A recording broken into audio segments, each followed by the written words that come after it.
Okay, so this is the drawing that I ended up with from the turtle study. This strange character here. He doesn't have a name or anything like that. I just made him. Maybe I should give him a name. I mean, it's kind of hard to get names for fictitious fantasy characters sometimes and really make it work. Because you don't want to just call some guy like this, like John or Paul or Bob or something, right? But yeah, what do you do? So you gotta like get some kind of random syllables or use a foreign language, kind of make it sound exotic. So what happened with this one is I just added some layers. The sketch layer, this is what you would have seen in the last video. It was this here, and I should even name my layers. So like this is the sketch layer, which I could technically should put on the bottom, and this is what it looked like with a sketch. Now what I do is I take the sketch layer and I turn the transparency down. Then I make a new layer, which I would normally call something like lines or line work, and then with a full transparency or with a full opacity, I mean. And so this one I just trace over it, and then I hide the sketch layer. Excuse me. So now you get this kind of a slightly cleaner line work. It's not the hugest difference in the world. Like, excuse me. Even this would be kind of.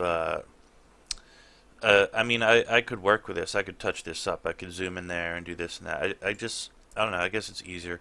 I don't necessarily love the way it comes out like this, but it's okay. And then I add a shade layer, which is this one here, and that's at about 45%. It's just black, right? But you turn it down, turn the opacity down about 50, and you get a nice shade layer like that. And it's nice to have it on a separate layer because you never know what's going to happen later on. You might want to, make it not so dark. You can have it like this, or you can have it, well, certainly not like that, but like this, maybe be a little more intense. I think the 50% is pretty good. And then the same thing with this, which is a highlight layer. And same deal here. I mean, you can turn it down, turn it up, however you want to do it.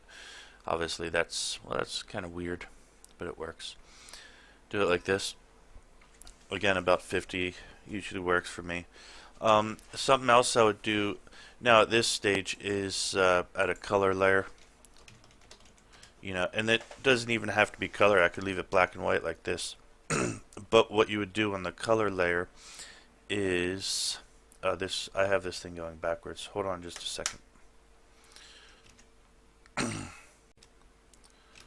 Okay, so what I would do on a color layer here is just to yeah, that's right. Undo, undo.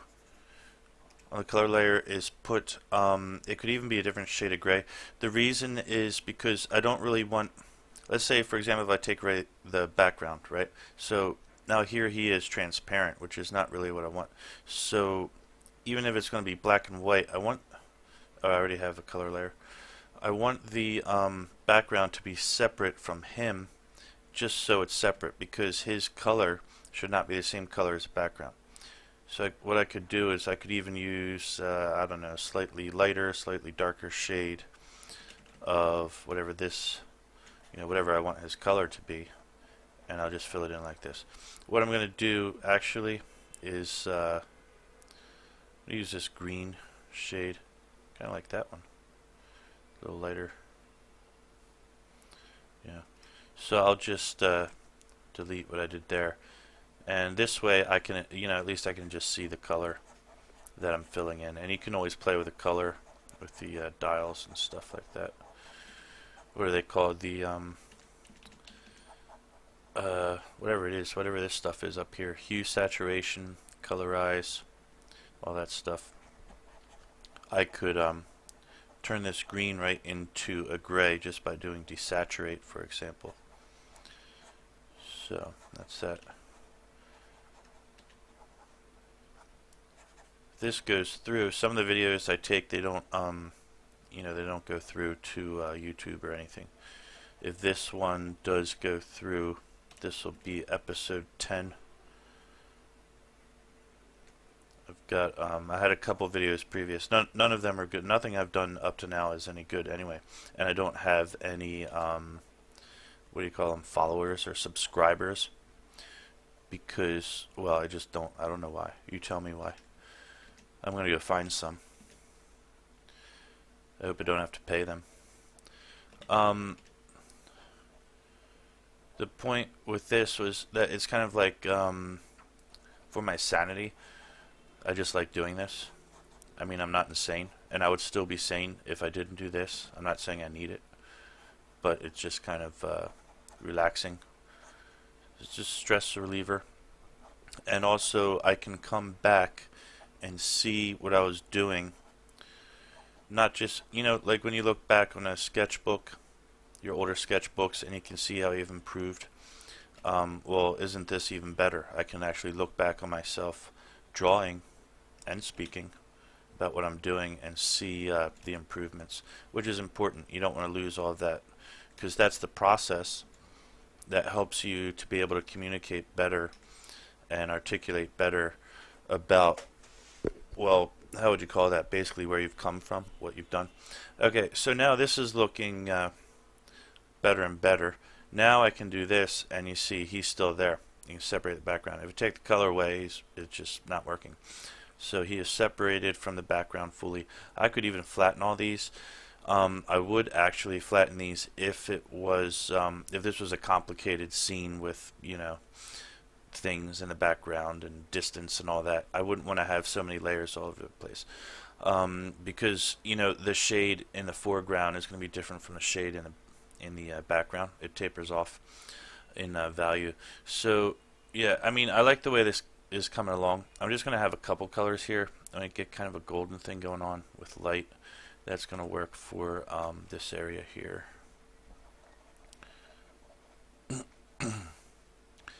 And since he has light there, actually, because this is going to be light, I'm almost tempted to put it on what this one should be called, the light, you can call it highlight one.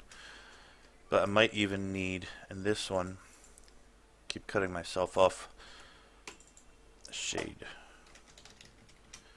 Okay, because what's going to happen here is this is going to be a different light, because this is yellow light, right? And so I also kind of want this to be transparent. I'm just going to erase that green that's back there, because I might make this light shade like that. Reason being, if this is emitting light, as they say, and one thing I can do, make this real big, because this, as you can see over here, this is a soft brush. So if I just tap it like this once or twice, it'll give it a bit of a glow. And since this is emitting yellowish kind of light, therefore it'll bounce off of him kind of like this, right? And depending on what kind of light it is, that, I mean, you could have it reflecting off here, and also depending on his skin. If he has rough skin, then it will only reflect that yellow light in very close places, such as his head. It wouldn't reach all the way down here. But I'm going to assume that his skin is a little bit either scaly or smooth or something like that, which means this light will reflect from a distance, as far as even all the way over here. When we get down to here, not so much. Just a little speck, like a speck of dust, just a bit. And now you can see how the light is really interacting with with the other objects around it. Then I'm going to go on to the cape, which I can use a bluish color. That's a pretty good one. What I do when I'm choosing colors for the different things around here, I'm going for sort of a matte kind of feeling. And what that means is I want to get, you don't want to be up here, obviously. I mean, let's just even try that and as an obvious example. What's that going to do, right? That's like, it's just too vivid, too bright. I don't want that kind of color. Notice how it just draws your eye in and makes it hard to even look around at other things. So if you get more of a dull color, it's in the center area here, but also you can have lighter shades or darker shades just like this. I happen to just want a lighter shade for this situation, a little bit of color. But so I'll go in this area here. I would rarely go up here and choose one of these. Going down here makes no sense because this is going to be basically just gray or black. So you want a little bit of gray and black mixed in with the shade that you're looking for up here. So that'll give me, I guess basically the word is subtle. They give me a bit more subtle color, which doesn't offend the eye, and it doesn't make it hard to distinguish from the other colors that are happening here. Because rarely in nature do you see, like that previous blue I had, this really sharp one right there. You don't really see that in reality too often, unless it's some kind of man-made object that they intentionally made like that, which would, in my opinion, be bad design most of the time. Anyway, who walks down the street with a shirt that's so incredibly blue?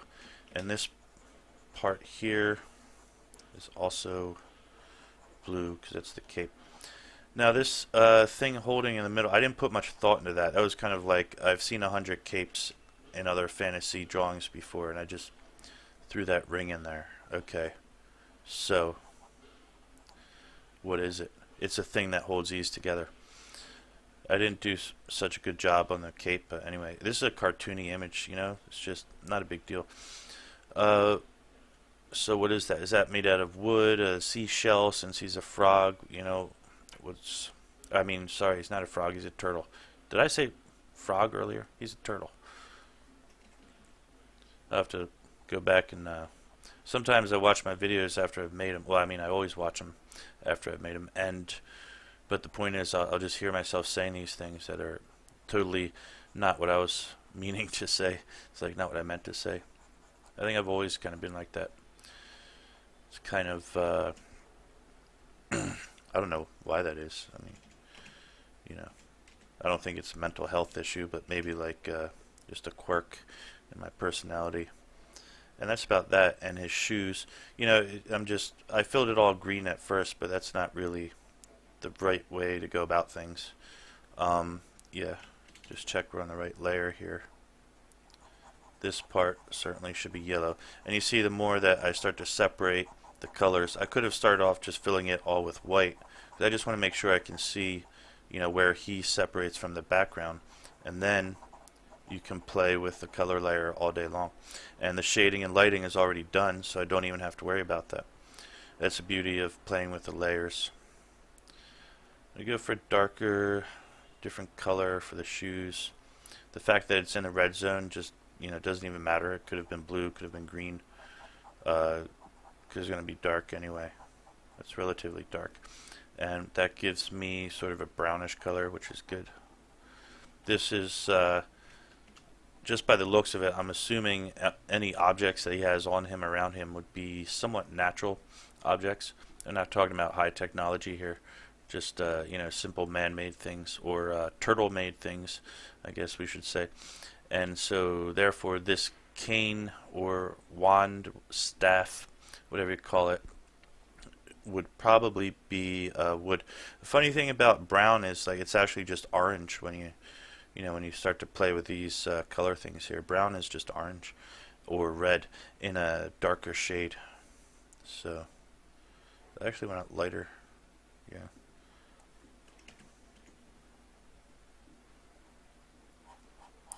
I like the softer, lighter pastels. I just find it easier on the eye. Some people draw things with a lot of dark color, and I find it too intense, harder to look at. If you look at like Disney, let's compare, like if you look at Disney or Marvel, who are, completely different entities, I believe, or, are they? Have they bought each other out, or what happened? And, DC Comics, just all different genres. Even in Marvel, when they have very dark comics, the darkness usually comes from the black ink, the black areas, just as, like, for example, here in his cape and the shading around here, I just filled it on black. That gives a little bit of darkness, a little bit of intensity. But I gotta pick a color here. Looks like I forgot to fill this area in. Yeah. But the colors themselves, if you look closely at these, these different what do you call them, industries of cartooning and comics, basically illustration, right? I guess they would be considered like the illustration masters, wouldn't they? Disney and Marvel, DC Comics. They're like the real pros.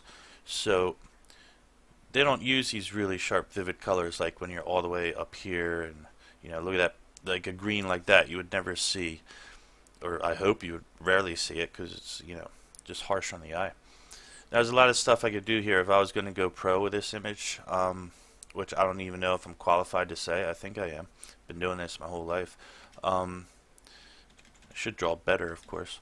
But if I were to go take this to the next level, I go back to this line layer here and just sharpen up some spots. For example, this is very unprofessional. When you have this kind of thing right here, it almost looks like a gap, and you just can't have that. I mean, it's just one of those things, You can't have stuff like that. You use the eraser and clean up where it's a little bumpy. I don't know why this happens. Again, this is like the tablet, or my hand is shaky, or a combination of both. It's like drawing with a mouse sometimes, I think, on this tablet. There's some tools here I could use to smooth out the strokes, but I feel like that's a little unnatural. After all, this is... I'm trying to get to the color shade, because I'm going to erase this part here. Yeah. You just got to zoom in sometimes, and it makes a big difference actually. You might think it doesn't, but you got to zoom in there and get that stuff. You can't have like little bits of color coming out of here. If you think a kid playing with a coloring book, his job is to stay inside the lines, well, now you have like, grown-ups trying to do professional illustration. If they can't even keep their colors within the lines, how does that look? And like here, I didn't do a bad job. I haven't zoomed in yet. I did a pretty good job from a distance on this. Same with this. And back to this layer. Can't have that space there. There's a lot of stuff here. This all needs to be filled in. But I'm not gonna, I'm not gonna do that. I'm not. This isn't going to print. I might put it up on my website, and that's about it. There's so much that could be done, but sometimes that looseness of the multi-mixing colors also adds a little texture and flavor to it. Now, what if we do take this color, go back here, and we can even set the opacity down a little bit and go onto the back on that color, and I can add, if I were to add, just play with it a little, you can add a little bit of it. That's even like too much. I'm not going to keep it, but I'm just saying, for example. Did I not set the opacity? Okay, that was the problem.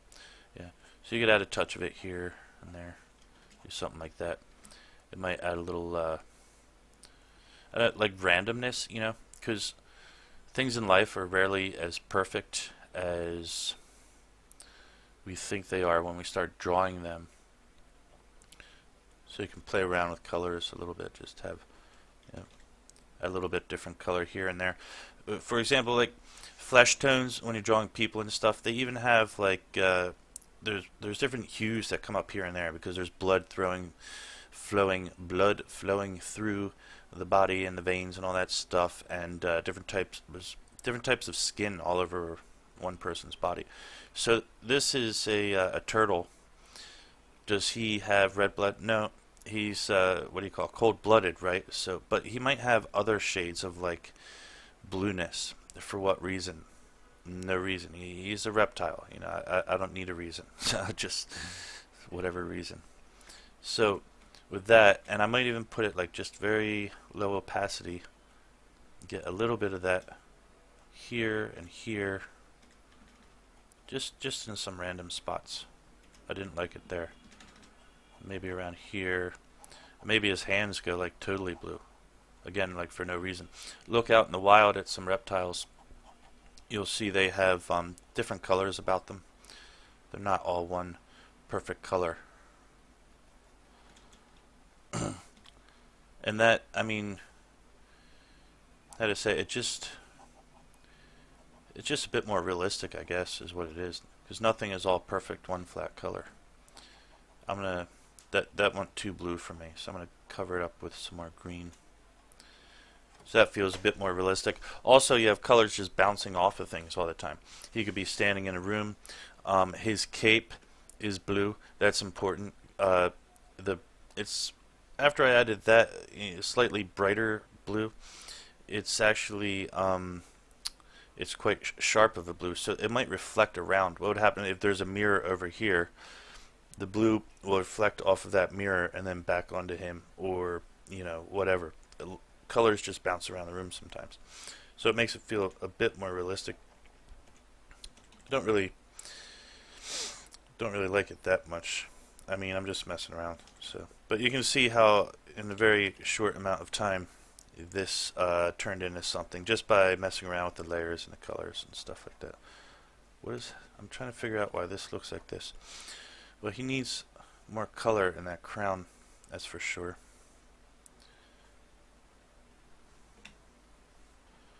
Guess there's some color missing back here. Oh, the opacity is down. Is this... Oh, you know what I did on the light area? I think, yeah, that's what happened. This is filled in with white, because I didn't know I was going to color it at first, and I just imagined, well, it just looked good, actually, when I filled this in white. So it helped to separate the crown from the rest of his parts there. Okay, back to color. All I'm trying to do is fill this in with a little bit of color, because it almost looks so bland.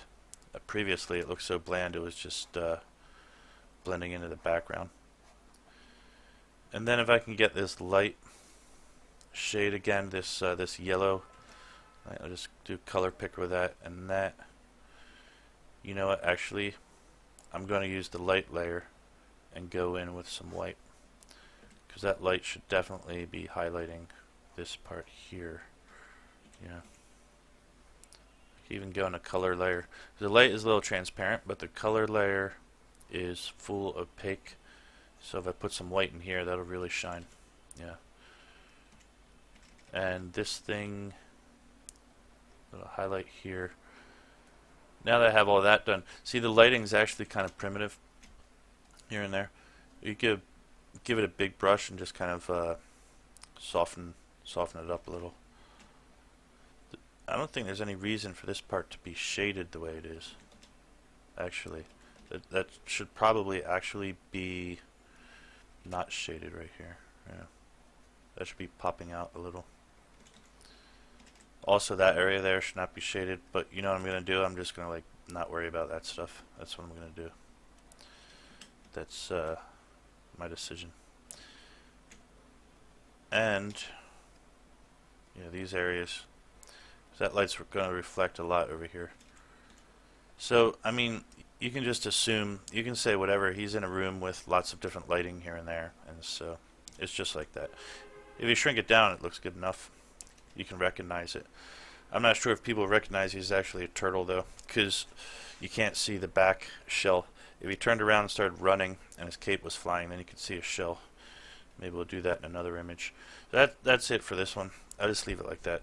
Good enough, right? So I guess some point of this video was just about playing with shades and how to lay down some color, how to choose some colors and stuff like that. That's pretty much it, and see you in the next video. Goodbye.